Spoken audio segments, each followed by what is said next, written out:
दोस्तों नमस्कार। इस समय हम बैठे हैं ग्वालियर विकास प्राधिकरण GDA में। एक लंबे समय से यह विभाग विवादों में बना रहा, कहीं जमीनों पर कब्जे, कहीं हितग्राही परेशान।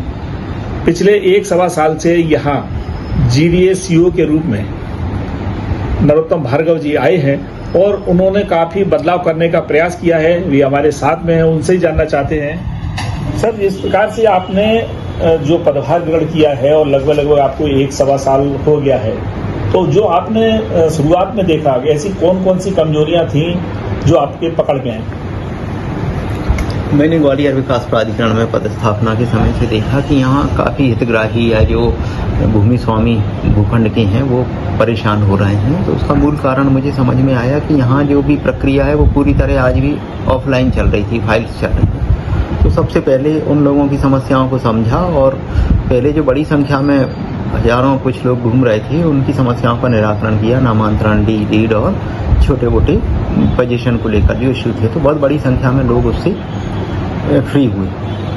इसके बाद हमने अपनी प्लानिंग में ध्यान दिया और जो हमारी जो भूमियां हैं प्राधिकरण की, जैसा आप सब जानते हैं कि मूल रूप से प्राधिकरण का उद्देश्य मास्टर प्लान की जो रोड हैं उनके माध्यम से नगर के विकास और विस्तार के लिए कार्य करना है। तो हमने फोकस किया कि कैसे मास्टर प्लान की जो योजनाएं हैं उनको बनाया जाए या विस्तार किया जाए। तो हम 3 योजनाओं पे काम कर रहे हैं। 3 पुरानी थी जो शासन से निरस्त हुई हैं, लेकिन उनके भी हम फिर से पुनः प्रस्तुतिकरण के लिए कार्य कर रहे हैं। और एक योजना हमारी पूरी तरह स्वीकृत हो गई है, लगभग उसका अगले माह से वो कार्य उसमें प्रारंभ हो जाएगा। 2 नवीन जो TDS 4 शताब्दीपुरम से हम साडा गेट को जोड़ रहे हैं, वो एक बड़ा प्रोजेक्ट है और इसमें बहुत सारी लीगल प्रॉपर्टी लोगों को प्राप्त होगी। और जिस तरह के लोग कई सारी अवैध कॉलोनी या उसके जाल में जो लोग फंस जाते हैं गलत लोगों की प्रभाव में, उससे बचेंगे लोग। दूसरा 2 नई योजनाएं रुद्रपुरा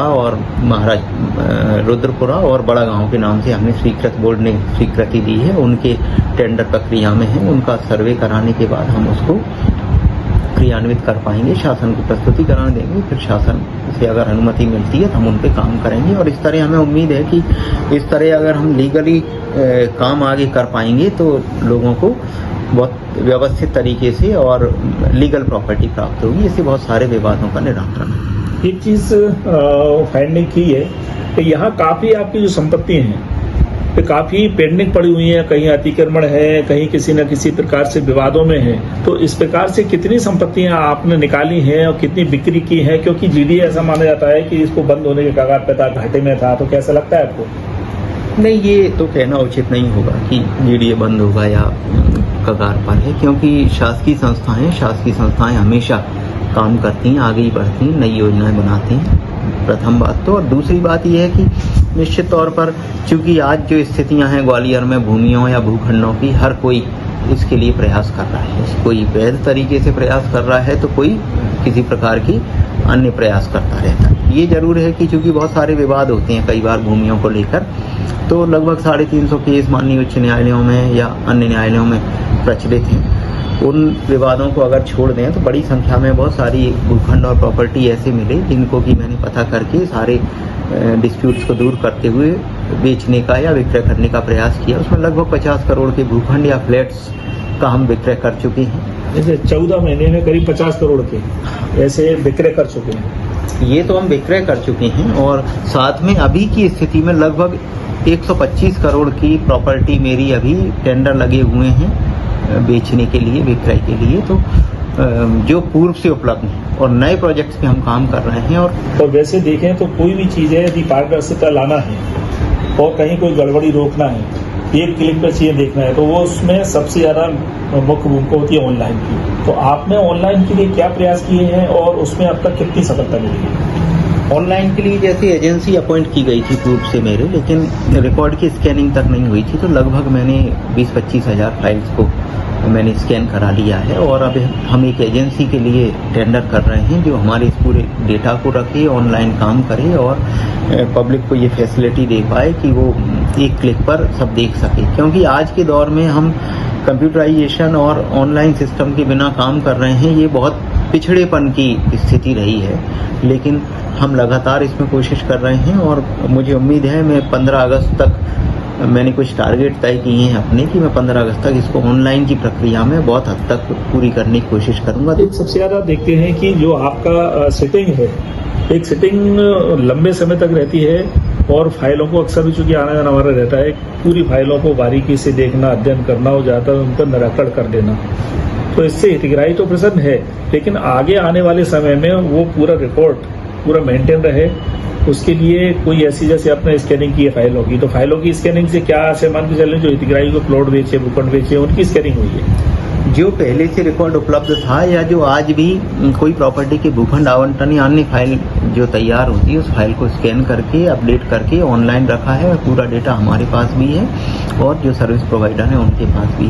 तो एक तो इससे जो एक परंपरा रही है कि लोगों की फाइलें गायब कर देना या गायब हो जाना, रिकॉर्ड गायब हो जाना, इस तरह की भी यहाँ बहुत शिकायतें रही हैं, तो उससे बचाव होगा और एक पारदर्शी प्रक्रिया आएगी।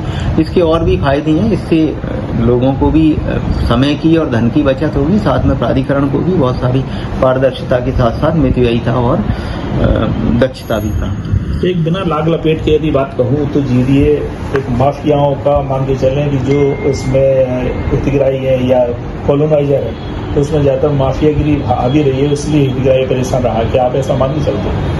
माफिया तो नहीं कहूँगा, लेकिन निश्चित तौर पर कुछ समस्याएं हर जगह रहती हैं। भूमियाँ, उनकी कीमतें और जो आज की डिमांड है लोगों की, वो हर कोई जमीनों के लिए प्रयास कर रहा है। तो बहुत सारे लोग अवांछित तरीके से भी सक्रिय होते हैं। तो हमने कोशिश की है कि आप देख सकते हैं, जैसे मेरे ऑफिस में मैंने पूरे उसको सीसीटीवी कवरेज करने की कोशिश की है। तो मैं प्रत्येक की गतिविधि मैं आपको जैसे एक उदाहरण के तौर पे बताऊं कि ये जैसे मेरी शताब्दीपुरम योजना है, तो अगर जैसे या इसमें लगभग 5000 प्रॉपर्टी है, तो मेरे यहाँ अगर कोई हितग्राही आया है या कौन व्यक्ति किसके यहाँ बैठा है, तो मैं उसे सिंगल क्लिक पर देख सकता हूँ। तो इससे मॉनिटरिंग में ही मुझे सुविधा हुई। दूसरी सामान्यतः जैसे हमेशा से मेरी आदत है, मैं अपने ऑफिस टाइम के पहले ऑफिस आता हूँ और कोशिश करता हूँ, हर संभव कोशिश करता हूँ कि मैं अपने ऑफिस टाइम में ऑफिस में पब्लिक को भी मिल सकूँ, लोगों की समस्याएं सुन सकूँ और साथ में स्टाफ की भी निगरानी कर सकूँ। महत्वपूर्ण प्रोजेक्ट है मादा प्लाजा।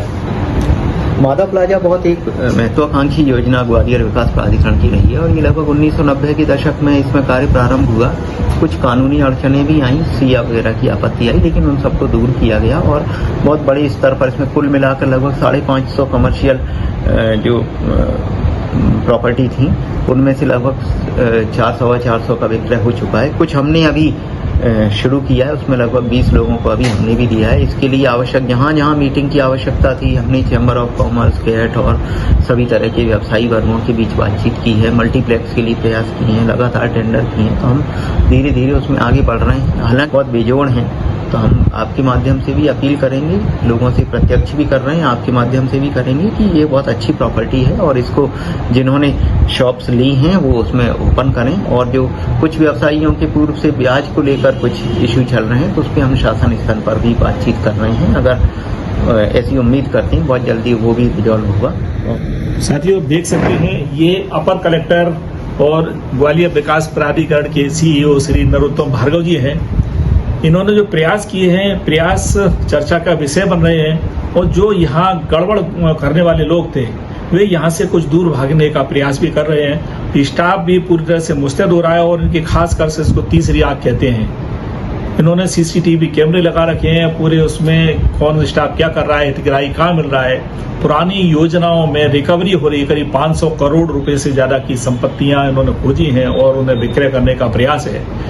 एक लंबे समय से ग्वालियर विकास प्राधिकरण बदनामी की श्रेणी में था। धीरे धीरे यदि इनके दावे और वादे पूरे हुए, इन्होंने जैसा कहा और उसी कहने के अनुसार यदि काम होता रहा, तो ग्वालियर विकास प्राधिकरण अन्य प्राधिकरणों की तुलना में, देश के अन्य प्राधिकरणों की तुलना में एक सशक्त माध्यम होगा और यहाँ हितग्राही है जो यहाँ प्लॉट लेता है उसका भरोसा कायम होगा और जब भरोसा कायम होगा तो शहर निश्चित रूप से विकास की ओर बढ़ेगा।